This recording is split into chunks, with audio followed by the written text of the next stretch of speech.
အားလုံးပဲမင်္ဂလာပါရှင်ဒီနေ့တော့ကျမတို့မြန်မာလူမျိုးတိုင်းကြိုက်နေတဲ့တဲ့အုံနှုတ်ခေါက်ဆွဲကိုစပိုမှုကြီးတွေချက်ထားသလိုမျိုးအနမ်းရတာနဲ့ပြည့်စုံစေတဲ့ချက်နည်းလေးရဲ့လှုပ်ဝက်ချက်လေးကိုပြပြပေးမယ်အုံနှုတ်ခေါက်ဆွဲကအာဟာရပြည့်ဝတဲ့အစားအစာတစ်ခုဖြစ်ပြီးခန္ဓာကိုယ်အတွက်လိုအပ်တဲ့စွမ်းအင်ပရိုတိန်းအဆီဓာတ်ဗီတာမင်နဲ့သတ္တုတက်မြောက်ဖြည့်တင်းပေးနိုင်ပါတယ်ကဲပထမဆုံးအနေနဲ့ပါဝင်ပစ္စည်းလေးတွေပြင်ဆင်ထားကြရအောင်ချက်သားစိတ်သားကိုရေစင်အောင်ဆေးပြီးငမြရေးစနွင်းမုံနည်းနည်းစီထည့်ပြီးအရသာဝင်အောင်နေထားပါမယ်မိနစ်30လောက်နှက်ထားမယ်ဆိုရင်တော့ချက်သားကပိုအရသာဝင်ပြီးနူးညံ့လာမှာဖြစ်ပါတယ်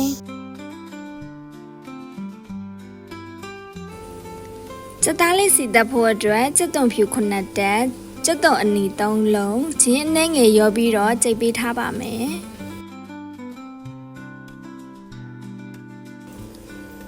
ကျမကတော့အုံနှုတ်ခေါက်ဆွဲတဲ့ကိုမုတ်ကျွတ်ကျွတ်လေးထည့်စားရတာအရင်ကြိုက်လို့မုတ်ကျွတ်လေးကိုအရင်ဆုံးကြော်ပေးထားပါမယ်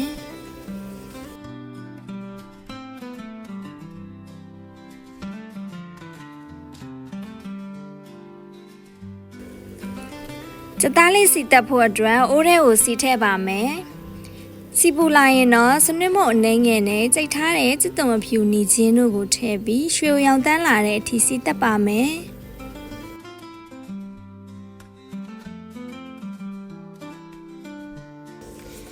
ချက်သွန်လေးတွေရွှေရောင်တန်းပြီးနွမ်းလာပြီဆိုရင်တော့ငရုတ်သီးအစိမ်းမုံလေးထည့်ပါမယ်အရောင်လေးလှသွားအောင်လို့ပါငရုတ်သီးလေးအရောင်ရဲလာပြီဆိုတာနဲ့အရသာနဲ့ထားတဲ့ချက်သားနဲ့စီနနာလေးတက်ပေးပါ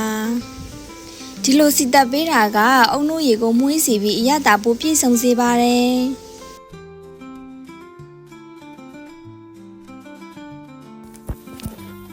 ချက်သားစီတက်ထားလေးရမ်းမှုေးလာပြီဆိုတော့ချလိုက်တော့မယ်နော်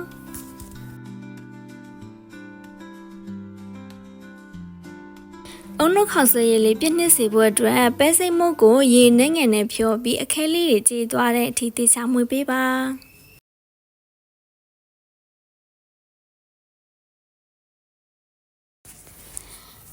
ဟင်းရတဲ့ထဲမှာပါဝင်ပစ္စည်းလေးတွေကတော့အုံနှုတ်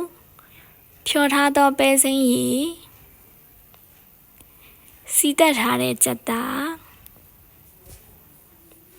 ပဲပြားတုံးလေးတွေလှီထားပါတယ်ပဲတွေချက်သွန်နီဘဲဥတို့ပဲဖြစ်ပါတယ်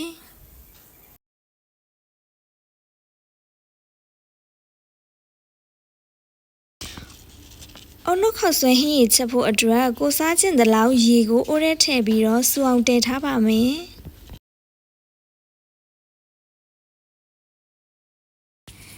ရနွေးစုလာပြီဆိုရင်တော့ပဲစိမ့်မုတ်ဖြော်ရည်ကိုလောင်းထည့်ပြီးအခဲမဖြစ်အောင်ဇက်တိုက်မွေပေးပါပဲစိမ့်မုတ်နဲ့ပြောက်ပြီးဟင်းရည်လေးပြည့်နှစ်လာတဲ့အထိမွေပေးဖို့ကအရေးကြီးဆုံးအချက်ပါနော်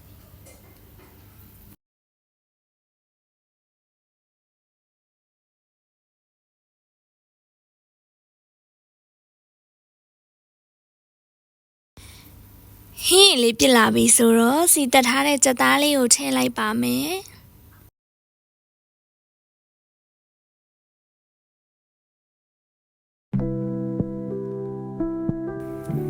အုံနှုတ်ခေါက်ဆွဲချက်ရင်ညှစ်ထားတဲ့အုံနှုတ်ကိုသုံးတာကအကောင်းဆုံးပါ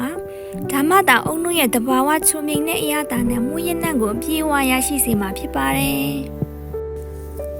အုံနှုတ်လေးထည့်လိုက်ပါမယ်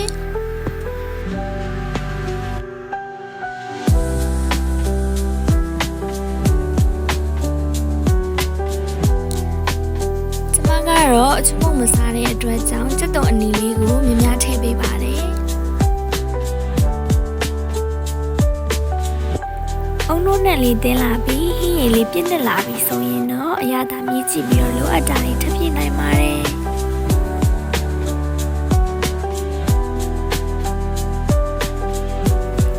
ကျမကတော့ပဲပြားပဲသွေးလေးတွေကြိုက်တဲ့အတွက်ကြောင့်ထည့်ချက်ပါမယ်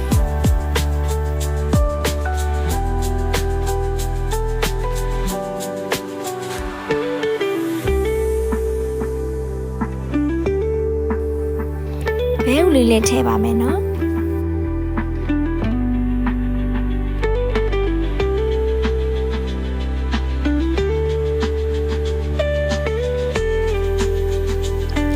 ကဲအခုဆိုရင်တော့အနံ့ရတာနဲ့ပြည့်စုံပြီးလွယ်ကူရိုးရှင်းတဲ့အုံနောက်ခေါက်ဆွဲလေးကအဆင်သင့်ဖြစ်သွားပါပြီဒီလုံးဝချက်လေးတွေကိုတည်ပြီးချက်ပြုတ်မယ်ဆိုရင်တော့အရသာရှိတဲ့အုံနောက်ခေါက်ဆွဲကိုအိမ်မှာကိုယ်တိုင်ချက်စားနိုင်ပါပြီအဆုံးထိကြည့်ရှုပေးလို့အားလုံးကိုကျေးဇူးတင်ပါတယ်နောက်ထပ်လည်းရတာရှိပြီးလွယ်ကူစတဲ့တဲ့ဟင်းချက်လေးတွေမျှဝေပေးသွားမှာမို့ကျမရဲ့ channel လေးကို subscribe လုပ်ခဲ့ဖို့မမေ့နဲ့နော်နောက်ထပ်ဗီဒီယိုတွေမှာပြန်ဆုံကြမယ်နော်